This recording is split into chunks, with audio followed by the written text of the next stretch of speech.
ताली बजाने से कोरोना भाग सकता है तो धर्मेंद्र प्रधान को भी इस्तीफा दे देना चाहिए। इतनी शर्म तो होनी चाहिए कि दिन ब दिन जो स्टूडेंट है सुसाइड कर रहे हैं, तो एक अकाउंटेबिलिटी तो लो, थोड़ी सी शर्म करो और इस्तीफा दो। यही तो मांग रहे हैं, और क्या मांग रहे हैं बताओ। अच्छा, वापस ही दिल्ली आ गए, पहले भी दिल्ली आए, पहले का असर पड़ा नहीं तो आज का क्या असर पड़ेगा? पहले जब दिल्ली आए थे तो भीड़ कितनी थी, अब जब दिल्ली आए तो भीड़ कितनी है, अगली बार फिर जब दिल्ली में होंगे तो भीड़ कितनी होगी। अच्छा, मतलब दिल्ली आज आखिरी नहीं है जंतर मंतर? आखिरी तो जब तक नहीं होगा जब तक हमें इस्तीफा नहीं मिल जाता। अरे इस्तीफे के पीछे एकदम पड़ चुके हैं युवा, पूरा का पूरा सिर्फ एक मांग इस्तीफा। इस्तीफे से बेहतर है ना कि सिस्टम को बदलने पर ध्यान दिया जाए। देखो, जब इस्तीफा ही नहीं दे रहे तो सिस्टम को क्या बदलेंगे ये। जब एक एजुकेशन मिनिस्टर इस्तीफा ही नहीं दे सकता तो आपको क्या लगता है ये बीजेपी की जो सरकार है ये पूरा सिस्टम बदलने देगी?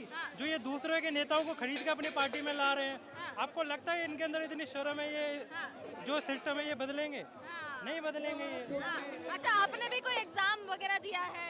मतलब गवर्नमेंट जॉब की मैंने भी प्रिपरेशन की है। अच्छा। मेरे जो ब्रदर है वो भी प्रिपरेशन कर रहे हैं, लेकिन जब एग्जाम लीक ही होते रहेंगे तो स्टूडेंट करेगा क्या? एक तो वैसे ही रोजगार नहीं है, बंदा पढ़ाई करे फिर उसके बाद एग्जाम की प्रिपरेशन करे, फिर एग्जाम लीक हो जाए, अब क्या करेगा वो? अब चलो कुछ लोग तो ऐसे हैं जो लोन लेके ये सब करते हैं पढ़ाई वगैरह, उनका क्या होगा ये बताओ मुझे।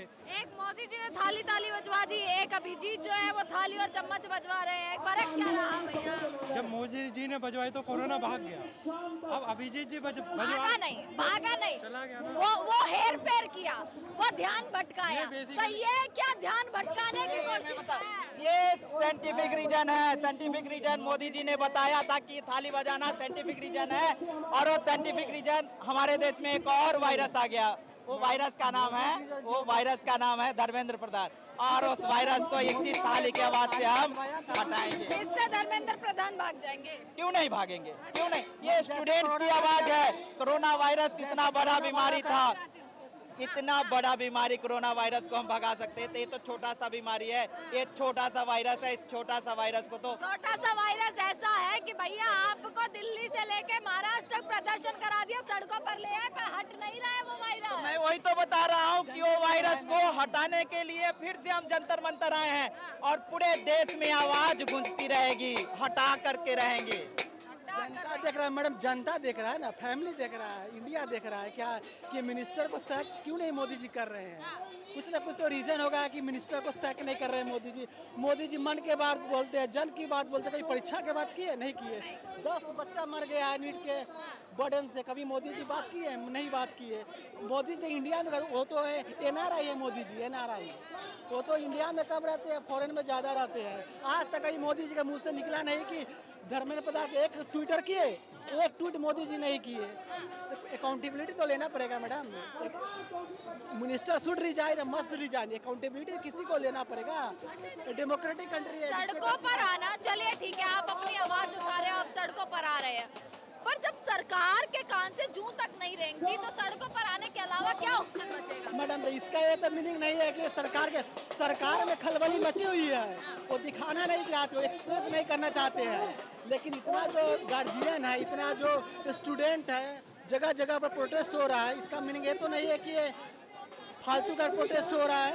इतना दिन से हम लोग आए हैं, यहाँ पसीना बहा के यहाँ खड़ा है, तो कुछ ना कुछ तो मीनिंग हो रहा है, जनता जाग रहा है। आज न तो कल शुरुआत कहीं से तो करना पड़ेगा मैडम, कहीं से शुरुआत तो करना। सिस्टम में लीक है तो कहीं पर तो आप टेप मारियोगे, घर में अंधेरा है, आपको बॉल जलाना है, हाथ पर तो कहीं ना कहीं मारना पड़ेगा, तब तो जाके एक स्विच पे, एक करेक्ट स्विच पर आप मारोगे तब लाइट जलेगा।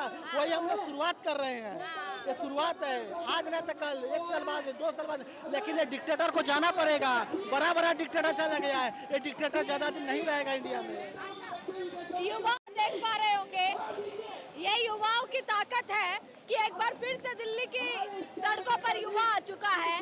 पुणे से लेकर तमाम राज्यों में प्रदर्शन, धर्मेंद्र प्रधान भी वही की वही, मोदी जी भी वही की वही, काहे का प्रदर्शन? फिर देखिए, जब डॉक्टर इंजेक्शन लगाता है ना, तो डॉक्टर इंजेक्शन डायरेक्ट नहीं लगा देता है, पहले डॉक्टर रुई दिखाता है, उसके बाद में डिटॉल दिखाता है, उसके बाद रगड़ना चालू करता है।